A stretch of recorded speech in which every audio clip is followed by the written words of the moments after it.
Hello Piers, this is Tom Darwood. I'm also known as Joseph77.com is my website.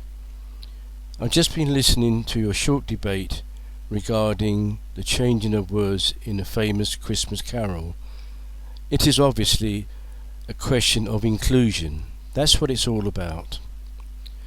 Now, how would I tackle this problem in the church if I were to become the future king, because the king is also the supreme governor of the Church of England? And as I said, from that position I believe God would lead me to become the future pope. Now, this is fortuitous, this short argument regarding inclusion by changing the words from a famous Christmas carol. Cardinal Nicholson has rightly said it's very important to preserve tradition. Now, I'm going to ask him, how does he intend to preserve tradition by keeping singing the same original hymn? Anne Widdecombe touched upon it when she said, why not write a hymn with a tune, or hymn or carol with the original tune, because the original writers didn't actually write the tunes. There was a joint force between the composer of the music and the writer of the hymn or the carol. Now, she's right to say that, and that's how to continue with tradition, by giving a rebirth of the original to show the family likeness.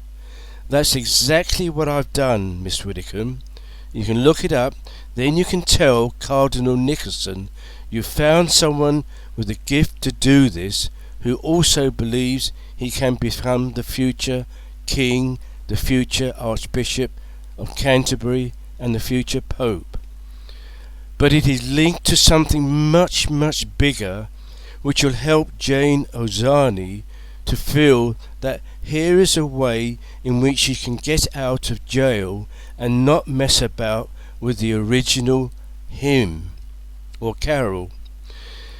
It is what I said is central to my message, that for 2,000 years the church propagated theologically in error that Christ died for original sin, meaning there was a perfect state of being which Adam disobeyed, thus he was thrown out of Eden, and Christ came in to rectify that position by atoning for our disobedience and granting us eternal life in exchange. But the disobedience led to the cause of human unhappiness through our flawed humanity, by our waywardness, and also by being gay, or born gay, and born with different sexual orientation. Think of that as being something which the church condemned for 2,000 years because of errant theology.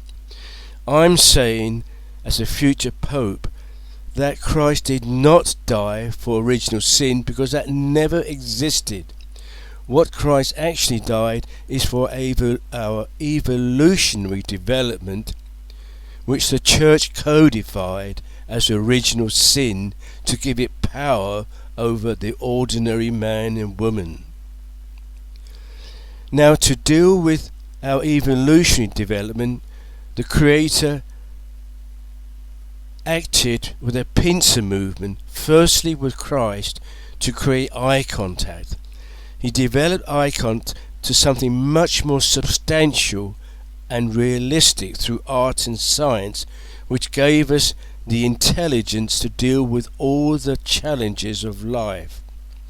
So if you change the theological position, people like Jane Ozani, and I also have a sister with this kind of lifestyle, and they are now married to the same sex. They have a very happy marriage. We're going to see my sister and her wife and husband over Christmas. I myself didn't see this when they were first together as partners, but because they've developed a deep relationship, like every other gay people that get married. It is because of errant Christian theology which holds them back and creates the tension within the church. So I'll finish, if I may, Piers. I'm justifying such an enormous claim. Here is a perfect opportunity for you, ladies and gentlemen, to examine whether I can cut the mustard, so to speak. Thank you.